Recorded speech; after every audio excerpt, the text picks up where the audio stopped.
Hello, hello, bienvenue dans cette première partie de la masterclass sur Révèle-toi, dans laquelle on va parler des 3 premiers chakras. Donc, le chakra terre, le chakra racine et le chakra sacré. Donc, on va tout de suite commencer avec le chakra terre. Et je sais que ça paraît étonnant, parce que on a généralement entendu qu'on a 7 chakras. En réalité, là, moi, je vais parler de 9 chakras durant tout le long de la masterclass et tout le long de Révèle-toi. Mais il faut savoir qu'il en existe encore plein d'autres. Donc, le chakra terre, il se situe 30 cm du coup en dessous de nous. Et c'est celui qui nous permet de nous connecter à la terre mère, mais aussi à nos ancêtres et à la collectivité, la conscience collective qui n'est plus en présence dans le monde là à l'heure actuelle, mais qui est reliée justement à nos ancêtres et à notre passé dont on n'a pas forcément conscience dans cette vie-là, ou qu'on apprend à avoir conscience petit à petit. Donc, il est en lien avec l'énergie vitale, évidemment, notre réservoir énergétique qui nous permet de vivre. J'aime bien faire le parallèle avec le réservoir d'une voiture, c'est-à-dire qu'il y a le réservoir, moi par exemple, ma voiture, c'est les 80 km, et puis après, il y a le surplus qui permet de faire tranquillement, etc. Et ce petit réservoir-là, c'est l'énergie dont on a besoin pour juste ne serait-ce que survivre, pour être bien. Et quand on entame ce réservoir-là, et bien là, ça devient compliqué. On vient toucher la réserve qui nous assure la sécurité de vie. Donc c'est vraiment, il est connecté à cette énergie-là, contrairement aux racines, on verra tout à l'heure, qui est l'énergie un peu plus en surplus. Donc il nourrit du coup toutes nos fonctions vitales du coup, et donc de ça dépend notre qualité d'action. Donc d'action, de manifestation, notre détermination à faire les choses, notre aptitude à nous investir dans des projets, dans ce que l'on a envie, dans ce que l'on souhaite dans notre vie, et donc à assumer aussi notre sécurité et notre vie, tout simplement. Donc, du coup, maintenant je vais faire un topo du coup sur les différentes couleurs que l'on retrouve dans ce module, en commençant par la couleur du marron. Le marron, qui évoque quand même la nature, qui évoque la terre, même quand on regarde la terre que l'on peut prendre en main est de couleur marron, eh bien ça nous fait référence à la stabilité. Comment on trouve une stabilité à la fois dans notre vie, dans la matière, dans le concret, mais aussi une stabilité à l'intérieur de nous. Et de cette stabilité découle notre sécurité. Comment on se sent à la fois en sécurité de façon matérielle, de façon physique et de façon incarnée, et comment on se sent aussi en sécurité à l'intérieur de nous. Avec le marron, on va travailler beaucoup plus, contrairement, on le verra après avec le racine, donc dans ce chakra-là, avec tout ce qui est attrait à l'extérieur, c'est-à-dire avoir des biens matériels, avoir une sécurité qui se trouve autour de nous. Tandis que dans le prochain chakra, on sera plus sur la stabilité et enfin surtout sur la sécurité plus intérieure. Le marron, c'est aussi la couleur qui nous permet de nous ancrer, qui nous reconnecte, comme je l'ai dit, à la terre, donc qui nous permet cette connexion de façon incarnée, de se rappeler qu'on est des êtres vivants, qu'on est ici sur cette terre pour vivre des expériences et donc ne pas se perdre dans des énergies beaucoup plus dirigées vers le ciel et la spiritualité. Donc c'est hyper essentiel tout autant que le reste. Le marron aussi, du coup, il nous permet de s'accepter, de nous accepter nous tels que l'on est. Il nous permet d'aller vers notre singularité, d'accepter de montrer notre originalité, nos différentes facettes, notre singularité. Il nous permet d'oser être nous, tout simplement, parce qu'il est connecté à l'énergie de la Terre-Mère, et la Terre-Mère, elle nous invite tout simplement à oser être nous-mêmes dans notre aspect un petit peu plus sauvage, et encore, on va le voir, le côté vraiment sauvage et brutal et bestial, ça va être dans le prochain chakra. Mais là, simplement dans une nuance du sauvage, mais qui est doux, en fait, tout simplement. Plutôt que d'être dans le côté brutal, juste de se reconnecter à quelque chose. Si je devais donner une image, ça serait de se dire, ben voilà, on peut s'imaginer dans la nature, plus ou moins nus dans les rivières, dans la forêt, et reconnecter à quelque chose de beaucoup plus simple et essentiel, beaucoup plus épuré, tout simplement. Ou juste, on ose être nous, on ose être notre âme dans cette réalité incarnée, tout simplement. Et ensuite, dans ce chakra, la deuxième couleur que l'on retrouve, c'est la couleur du pourpre. Le pourpre nous parle également d'ancrage et de sécurité. Et là, on va venir plus sur des sécurités intérieures aussi, du coup. Donc, contrairement au marron où on était sur la sécurité extérieure, là, on vient voir, et on verra que par rapport au prochain chakra, quand je disais le prochain chakra, c'est les sécurités intérieures. C'est les sécurités intérieures liées à des peurs, mais on en parlera tout à l'heure. Là, c'est la sécurité de pouvoir être soi, de pouvoir s'autoriser à être intègre en fait. Le pourpre, s'il y a un mot qui pour moi résonne avec cette couleur, c'est l'intégrité. C'est comment on ose être soi, encore une fois, comment on ose être notre âme dans cette vie incarnée tout simplement. Mais aussi, ce n'est pas que ça. Le pourpre, c'est une source de ressourcement. Je ne sais pas si ça se dit comme ça. Mais c'est vraiment une couleur quand on se sent épuisé, quand justement on a entamé ce petit réservoir dont je parlais au début, qu'on est venu entamer, ce réservoir qui nous permet de vivre et de juste survivre même. Eh bien, c'est quelque chose qui vient nous ressourcer, qui vient re-remplir ce réservoir. Et donc, c'est hyper important dans ces moments-là, dans ces moments de fatigue, de déprime qu'on peut vite ressentir à l'hiver. Le pourpre est une couleur de l'hiver. Et bien de venir se ressourcer et d'apprendre, après peut-être par d'autres couleurs aussi, à ne plus dépasser, notamment avec l'émeraude qu'on verra plus tard dans la masterclass, à justement poser des limites pour ne plus vider ce réservoir-là. Mais en tout cas, dès l'instant où ce réservoir commence à être entamé et où on se sent épuisé au bout du rouleau, où on n'a plus envie de rien faire, etc., la couleur pourpre est là pour nous ressourcer. C'est une couleur qui est très très enveloppante, elle nous prend un peu, je trouve, comme dans ses bras et elle nous fait énormément de bien. Donc c'est hyper essentiel. Du coup, je vais vous poser quelques petites questions en lien avec la couleur rouge et puis du coup, je t'invite à venir y répondre dans ton carnet si tu as envie. Donc c'est une micro... voilà, c'est quelques questions parmi plusieurs questions qui se retrouveront dans Révèle-toi. La première que le pourpre nous demande, c'est qui je suis. Parce qu'il y a la réponse facile, je suis, je sais pas, je vais dire, je suis Leïla, je suis brune, je suis psycho-énergéticienne, je suis nanani, je suis nanana. Et ça, c'est des définitions que l'on se donne pour rentrer dans des cases sociales. Ok. Mais au-delà de ça, qui on est vraiment ? Qui on est, en fait ? Et c'est très très profond comme question quand on prend le temps d'y répondre.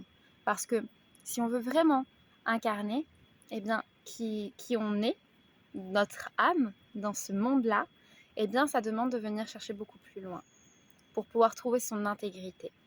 Et l'intégrité, pour moi, je le vois comme on a des multifacettes. On est plein de personnes à la fois en même temps. Donc, c'est très dur de répondre à cette question. Et c'est comment, en fait, avec le pourpre, on accueille toutes ces parts de nous et comment on les rassemble à l'intérieur de nous et comment on ne fait qu'un avec toutes ces facettes-là. Et comment on arrête de rejeter en permanence aussi nos facettes. Mais ça, on verra avec la couleur jaune plus tard. Voilà.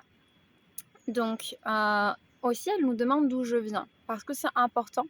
Nos racines ont une importance pour déterminer qui l'on est. Bien sûr qu'elles ne font pas tout, mais c'est important. Et je ne parle pas que des racines là, nos parents et nos grands-parents dans cette vie-là. Bien sûr que c'est important. Mais il y a aussi, on l'a vu dans ce chakra, tout ce qui est la conscience collective. C'est quoi nos vies d'avant ? Comment elles nous conditionnent ? Dans quel chemin elles nous mènent là à l'heure actuelle ? Et qu'est-ce qu'on a à apprendre de ça ? Et comment on ne reproduit pas juste des schémas inconscients d'anciennes vies parce qu'on n'est pas venu expérimenter peut-être ça, on est peut-être venu expérimenter d'autres choses et apprendre de ne pas refaire les mêmes erreurs. Donc c'est aussi tout ça derrière cette question-là. Ensuite, la prochaine question, c'est quelle est mon énergie vitale ? Donc par là, on va se demander quel est mon désir de vivre et de me réaliser. parce que c'est ça, on peut se dire ouais, moi j'ai plein d'énergie et voilà, j'ai de quoi faire les choses, mais est-ce qu'on utilise cette énergie pour faire des choses complètement automatiques qui ne nous correspondent absolument pas, ou est-ce qu'on se sert justement de toute cette énergie-là pour assouvir nos désirs dans notre vie et vraiment réaliser eh bien, nos envies, nos rêves les plus profonds, et surtout se réaliser soi, se réaliser avec intégrité.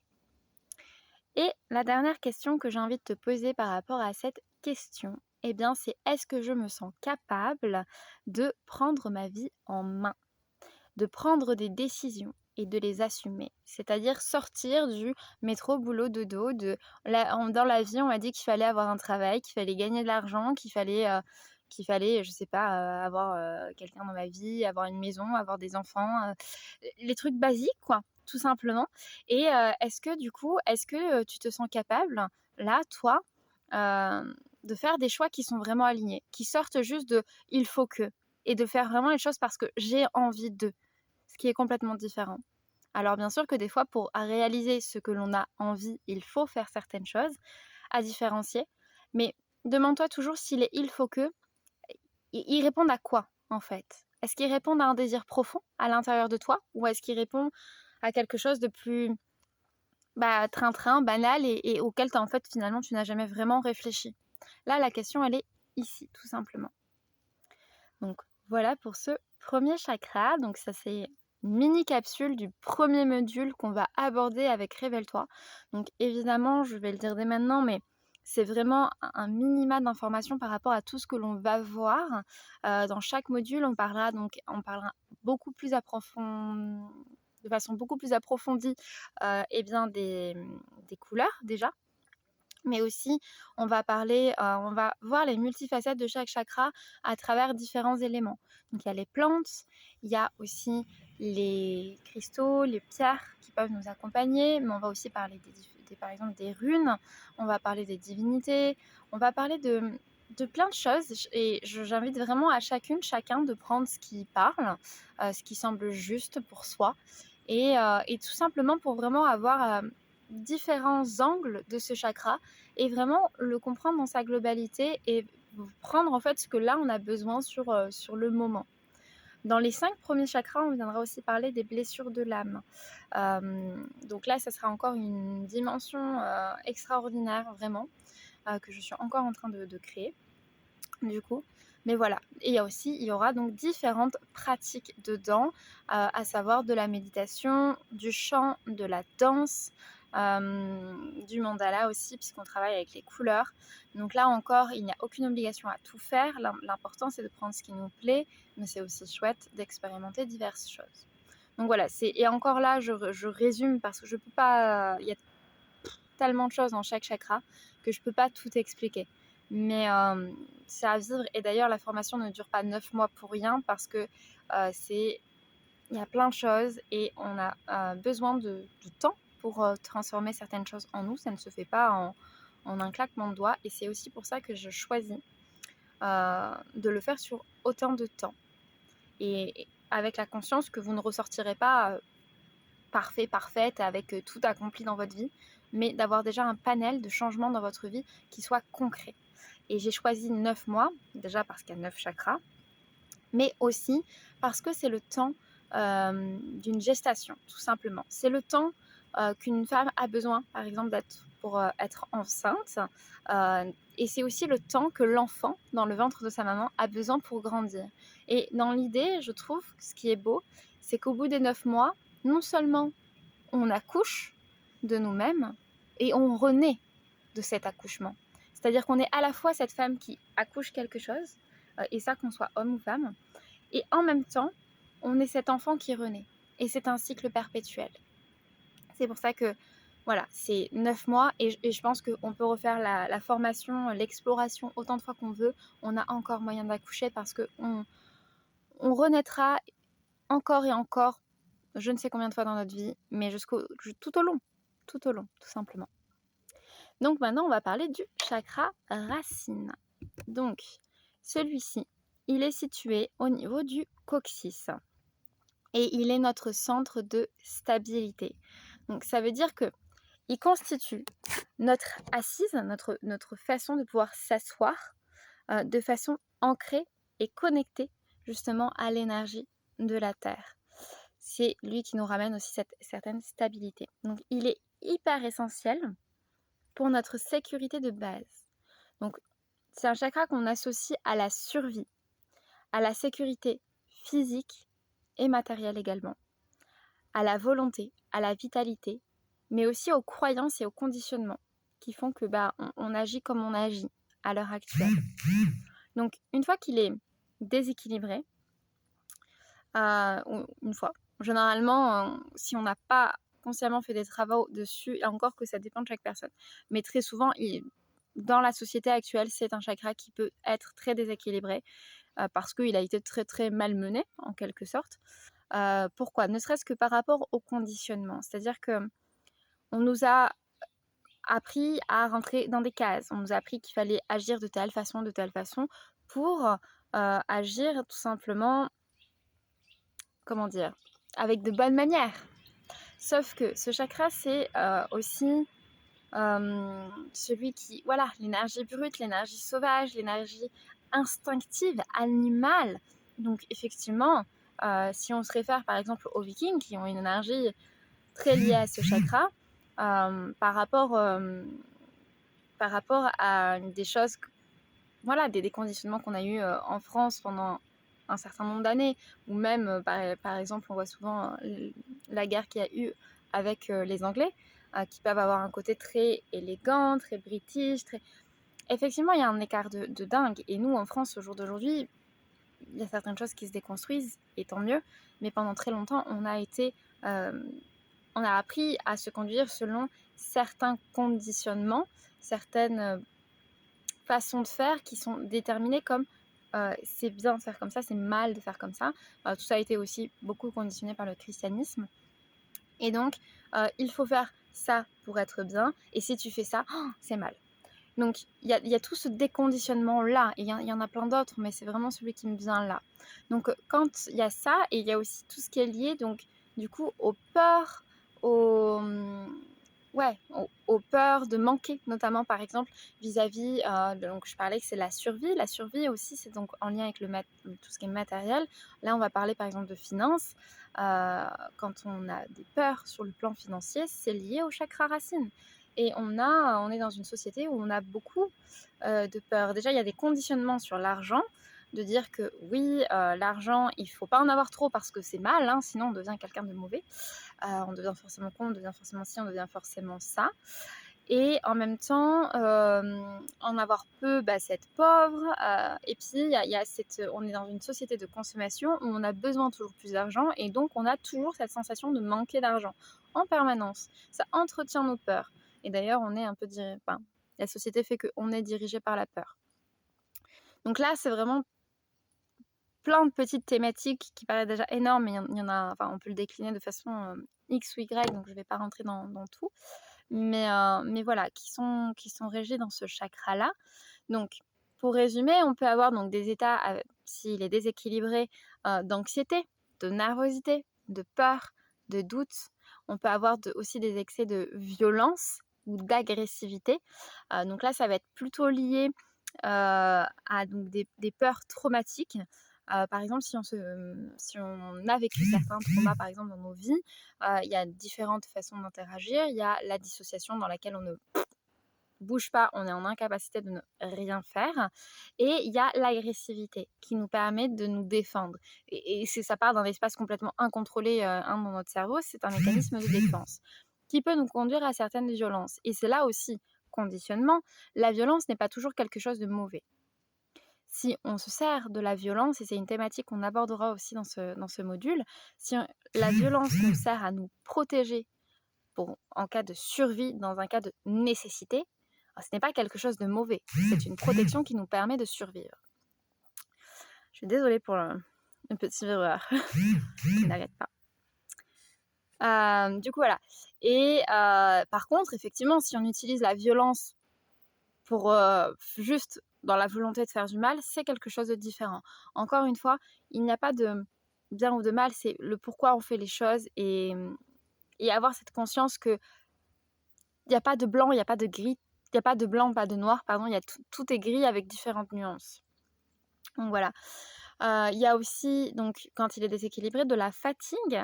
Alors c'est pas la même fatigue qu'avec le chakra précédent, avec le pourpre. On est moins en mode burn-out, en mode au bout du bout du bout du bout.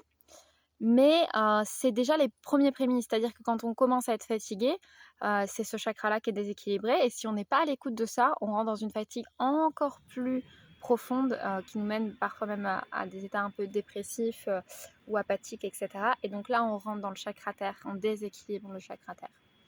Donc voilà, épuisement, on peut même aussi avoir des vertiges avec ce chakra. Pourquoi? Parce que, comme je l'ai dit, c'est notre centre, c'est celui qui nous permet d'avoir une stabilité. Donc, si cette stabilité, elle n'est pas bonne dans notre bassin, au plus bas de notre bassin, qui constitue notre ancrage, c'est compliqué. C'est comme si vous imaginez un pilier avec, je sais pas, quelque chose à tenir tout autour en hauteur. Si en bas, c'est pas bien ancré, ça flanche, hein. Donc ça fait des vertiges, tout simplement. On peut aussi avoir l'impression de stagner s'il est déséquilibré, puisque c'est notre chakra qui nous donne l'énergie, l'élan de passer à l'action, de faire des choses, de se mettre en mouvement. Donc s'il est déséquilibré, eh bien, on peut perdre cette envie de faire des choses, de passer à l'action, et donc se retrouver en mode je ne sais pas quoi faire, j'ai pas envie, si je fais un truc, ça sert à rien, ça n'avancera pas, et donc ne rien faire. On peut l'associer à la procrastination, ou ce genre de choses. Voilà. Donc, du coup, on va parler de 2 couleurs dans ce chakra-là. On va commencer par le noir. Le noir, c'est la mort. La mort, la destruction. Donc, quand je parle ici de la mort, je parle de la mort, certes, il y a la mort physique d'un être, mais il y a aussi les morts intérieures.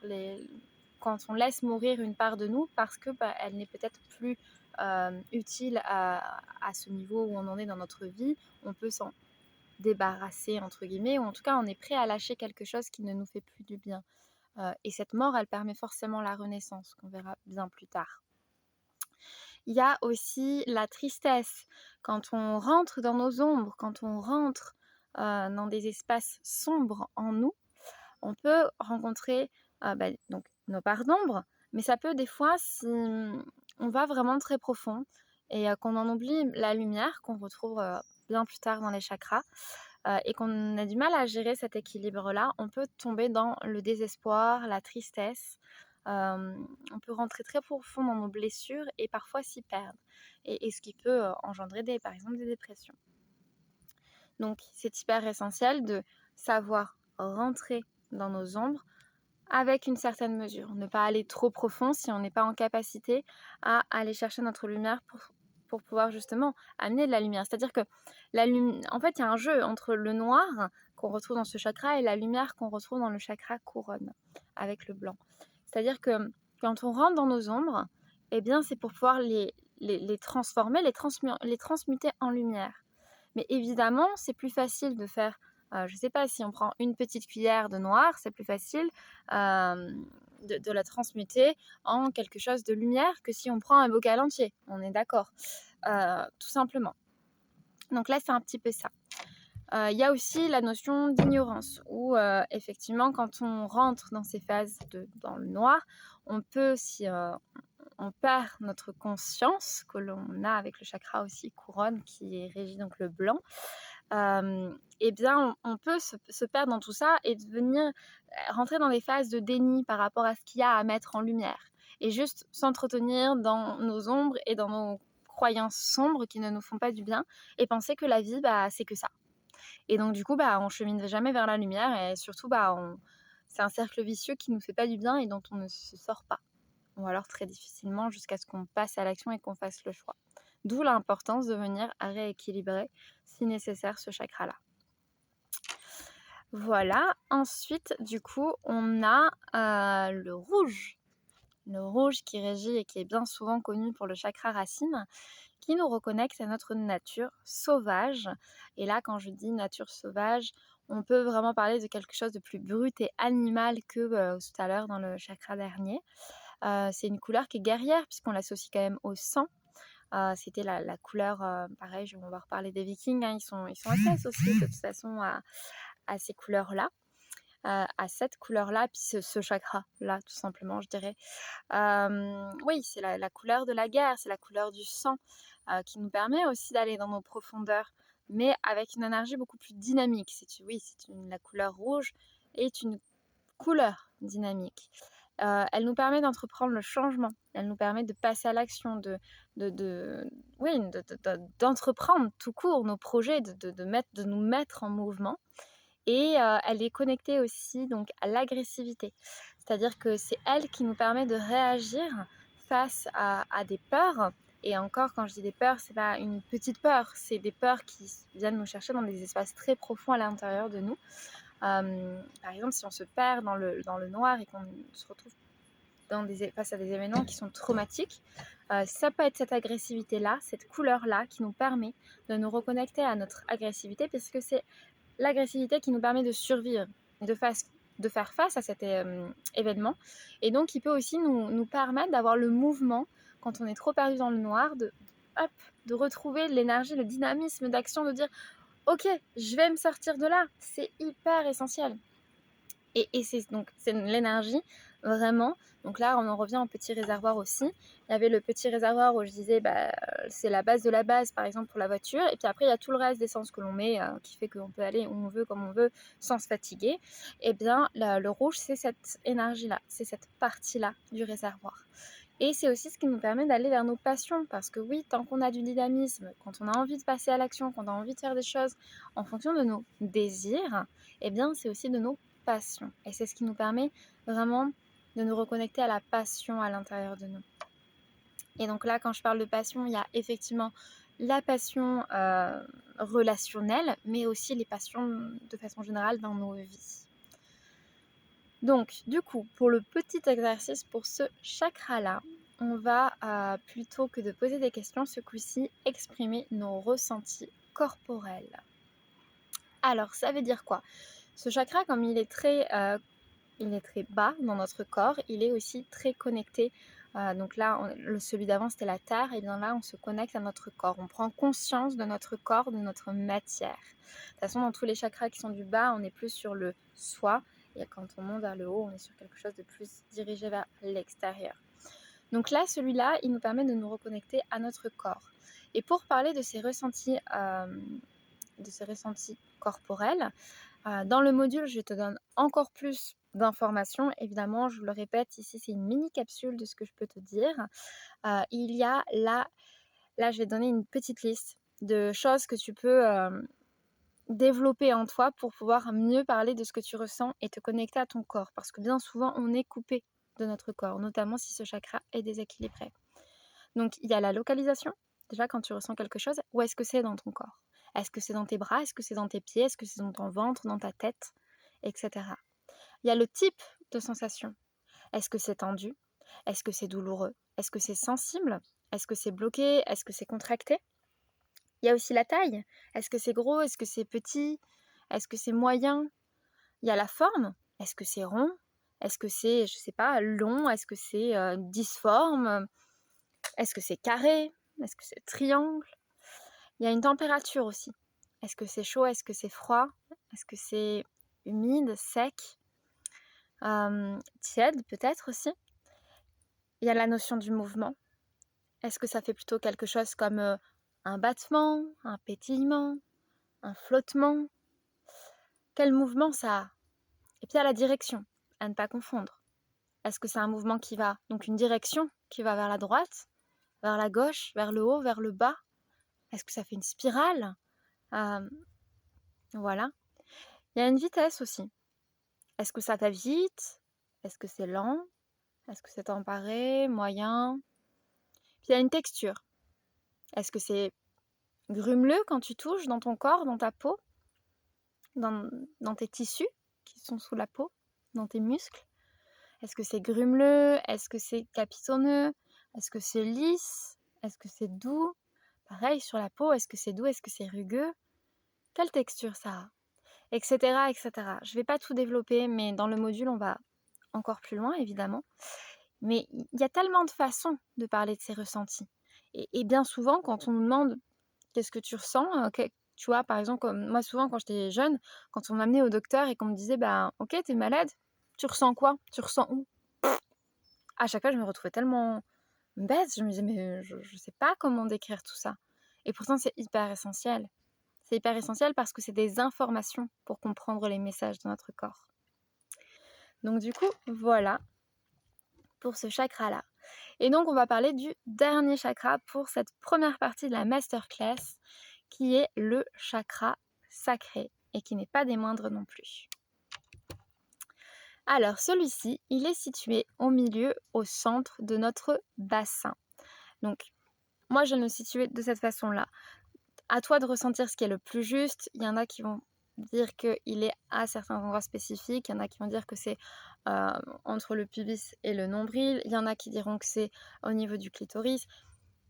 Moi, j'aime bien le voir comme il y a le bassin, la structure osseuse, et tout ce qui est au milieu, en comprenant aussi les organes de notre bas-ventre, et bien de dire que c'est un petit peu tout ça, finalement. J'aime bien le voir comme ça. Mais à toi de voir et de ressentir ce qui te parle aussi dans ton corps, vraiment. Je pense qu'il n'y a pas une seule vérité vraie. L'énergie, ça bouge, et c'est pas un point spécifique bien précis, selon moi. Encore une fois, c'est ma vérité. Je t'invite à te demander quelle est ta vérité à toi et à cheminer avec. Donc, le chakra sacré, eh bien, il représente l'énergie de la création, de la sexualité, de la féminité et des émotions. Pourquoi? La création, c'est quoi? La création, c'est donner la vie. Donc, il y a le fait, par la sexualité, donner la vie, effectivement, de façon physique à un enfant, mais ça peut être donner la vie à des projets, et des projets donc créatifs. Et pour tout projet, on a besoin de notre créativité, parce que c'est la naissance de tout, c'est la naissance d'idées et d'inspiration, c'est le départ. Donc la sexualité, qui est l'énergie qui nous permet vraiment de créer, tout simplement, qui nous permet de stimuler notre créativité, notre énergie. Et la féminité, qui est très très reliée à l'énergie de la création, et qui est donc évidemment aussi relié à tout ce qui est les attraits émotionnels. Donc, quand il est déséquilibré, ce chakra, forcément, on peut manquer d'inspiration, de créativité, de passion, de désir, d'envie de créer, ou on peut faire preuve d'infertilité de façon physique. Donc, manquer de créativité de façon physique. Donc là, on vient dans ce module-là explorer vraiment notre rapport à la sexualité, les croyances que l'on entretient autour de ça, parce que c'est quelque chose qui a été énormément brimé aussi encore par les conditionnements, comme quoi que la sexualité c'est mal. C'est des choses qu'on a très peu explorées, et pourtant il y a un champ des possibles qui est juste énorme et encore inconnu au bataillon pour la majorité de la population.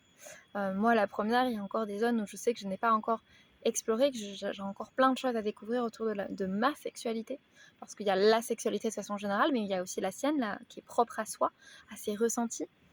Il y a aussi donc toutes les croyances que l'on a, effectivement, mais il y a aussi tout ce qui est traumatique, qui nous coupe quelque part de nos ressentis au niveau de la zone du bassin, donc que ce soit pour les femmes au niveau vaginal et pour les hommes au niveau du sexe, mais il y a plein de ressentis sur chaque petite zone, et que ce soit de manière physique que l'on peut toucher intérieurement, ou aussi à l'intérieur de soi sur des zones dont on n'a pas accès et pourtant par lesquelles de façon consciente on peut venir se connecter une fois qu'on sait qu'elles sont là.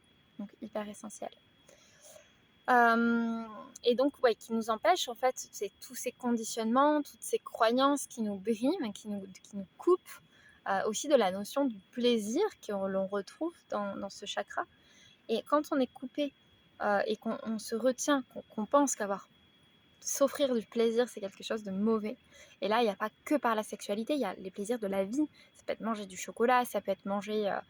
On n'a pas à se sentir coupable de se faire plaisir, quelle que soit la manière, tout simplement. Et du coup, quand on se coupe de nos plaisirs, on se coupe aussi de nos désirs. Donc voilà, Et donc là, il n'y a qu'une seule couleur pour ce chakra-là, c'est l'orange. Et donc là, on va parler de l'énergie féminine, qui est l'énergie maternante aussi, qui est l'énergie de la mère, qui enveloppe, qui quelque part sécurise, mais plus sur le niveau émotionnel, et qui est donc source de transformation, puisque ça nous permet de changer vraiment notre regard sur la vie, face par exemple à des situations, de voir les choses avec plus de douceur, plus de teinter les choses différemment dans notre regard. C'est aussi donc une couleur qui vient au cœur de notre sexualité. Et parce qu'on vient explorer notre sexualité, il peut aussi se passer plein de changements dans notre vie, plein de transformations. Parce que quand on change quelque chose à l'intérieur de soi, d'un point de vue physique, d'un point de vue énergétique ou d'un point de vue émotionnel, ça se découle dans notre vie, dans nos actions, dans nos paroles, dans notre façon de vivre, dans tout ça. Et donc ça permet aussi un chemin de fluidité, cette couleur. Parce que par les changements et les transformations que ça amène, ça nous permet d'aller vers d'autres choses, de débloquer ce qui est bloqué, etc. Et de débloquer aussi, du coup, quand on vient se connecter à nos émotions, dans ce module, on vient vraiment apprendre le message de nos émotions, de toutes nos émotions de façon générale, qu'est-ce qu'elles ont à nous dire, et on vient apprendre à accueillir nos émotions, à les accepter, à les laisser être, à ne plus les juger et juste laisser faire les choses. Donc, eh bien, quand on apprend à accueillir nos émotions, quand on apprend aussi à être dans ces phases émotionnelles qui parfois nous amènent à des downs, entre guillemets, où on a envie de rien, on a juste envie d'être dans cet émotionnel-là, il y a la créativité et l'inspiration qui peuvent en ressortir, tout simplement. Et donc, cette couleur, eh bien, quand on commence à s'ouvrir à toutes nos émotions et qui, en fait, font aussi clairement partie de qui l'on est et qui nous rend humains, qui nous rend vivants, vivantes, eh bien, ça nous amène en direction de notre soleil intérieur que l'on découvrira du coup dans le prochain module, dans le prochain chakra et donc dans la prochaine partie de la masterclass. Pour conclure, avant ça, j'ai envie de te parler un petit peu des messages des émotions. Le message des émotions, c'est hyper important de le comprendre. Donc évidemment, là, je te donne des petites notions, une fois de plus. Pas grand-chose par rapport à ce que l'on va aborder dans le module de Révèle-toi, puisqu'on aura un mois pour explorer tout ça. Là, on va parler, donc du coup, je vais faire un condensé de tout ça. Il y a le souci et l'anxiété en émotion qui, en fait, nous apportent, quand on se fait du souci ou quand on est anxieux, anxieuse, de la concentration sur l'événement ou la situation en question pour pouvoir finaliser les choses de façon correcte. Ensuite, il y a la peur. Quand on a peur, ça nous connecte à quelque chose d'intuitif et d'action. C'est-à-dire qu'on ne réfléchit plus quand on a peur.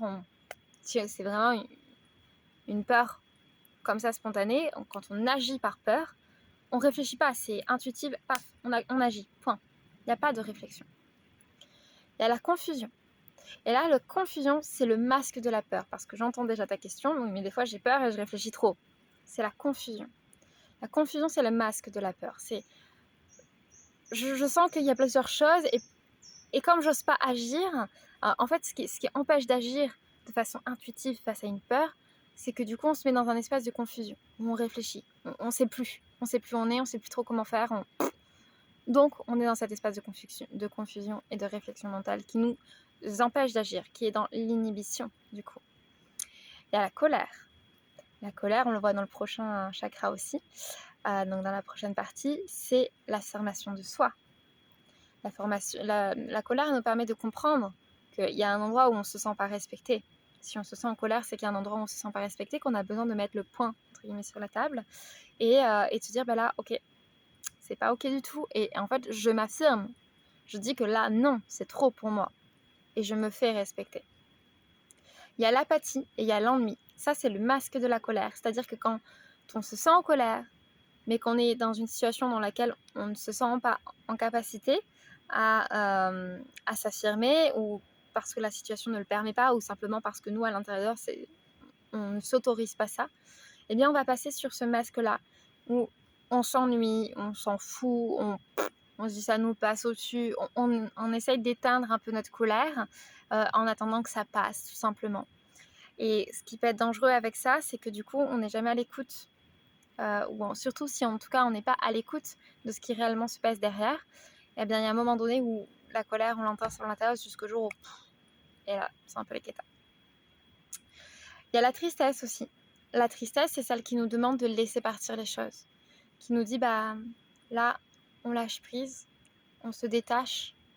Donc ça peut être les choses, donc ça peut être des objets, mais ça peut aussi être des personnes, donc ça peut être des personnes dont on est en deuil qui meurent, mais ça peut aussi être des personnes juste dans notre vie, des relations qui, ont besoin de vivre autre chose et en fait où les personnes ne nous appartiennent pas et juste, la tristesse, c'est accepter de laisser partir. Il y a la honte, c'est la dernière dans laquelle je vais parler ici. La honte, nous amène à rétablir notre intégrité. Donc on en revient au premier chakra, quand on ressent de la honte, alors il y a différentes facettes. Il y a la honte qu'on le ressent par rapport à ce qu'on nous a appris qui était censé être bien ou mal. Donc hyper important quand on ressent de la honte de se demander si finalement notre comportement était vraiment mauvais et pourquoi? Est-ce que c'est mauvais par rapport à des conditionnements et ce qu'on nous a appris? Ou est-ce que c'est mauvais dans le sens où ça va à l'encontre de nos valeurs et de qui l'on est et de qui on a envie d'incarner? Et dans ce cas-là, effectivement, ça nous permet de rétablir notre intégrité et de se dire: «J'ai pas envie d'être cette personne-là. Je n'ai pas envie de réagir à nouveau comme ça. J'en prends conscience. J'entends que j'ai de la honte. J'entends que je n'ai pas réagi de la façon que je souhaitais. Et je prends conscience que pour la prochaine fois, je n'ai pas envie de réagir de cette façon-là». Voilà. Donc à chaque fois, comme tu peux le voir, c'est que quand on ressent une émotion, chaque émotion a sa petite facette de: «Ah bah tiens, là, ça m'apporte ça. Là, je ressens ça et donc là, il est en train de se passer ça». Et c'est des messages hyper essentiels pour se comprendre et comprendre ce que l'on vit et on a besoin d'écouter nos émotions et c'est un travail de longue haleine. Moi encore, il y a des fois où je n'arrive pas à les écouter et ça se fait petit à petit, ça prend du temps et ça demande de ne pas se juger aussi quand on n'y arrive pas parce que on est là pour expérimenter, tout simplement. On est là pour apprendre et pas à pas, tout simplement. Voilà, du coup, pour cette première partie de la masterclass et je te retrouve très vite pour la suite et n'hésite pas à mettre, du coup, en commentaire si tu as des questions, des réactions, des envies de partage, des choses comme ça. Ce serait avec grand, grand plaisir. Voilà, bisous!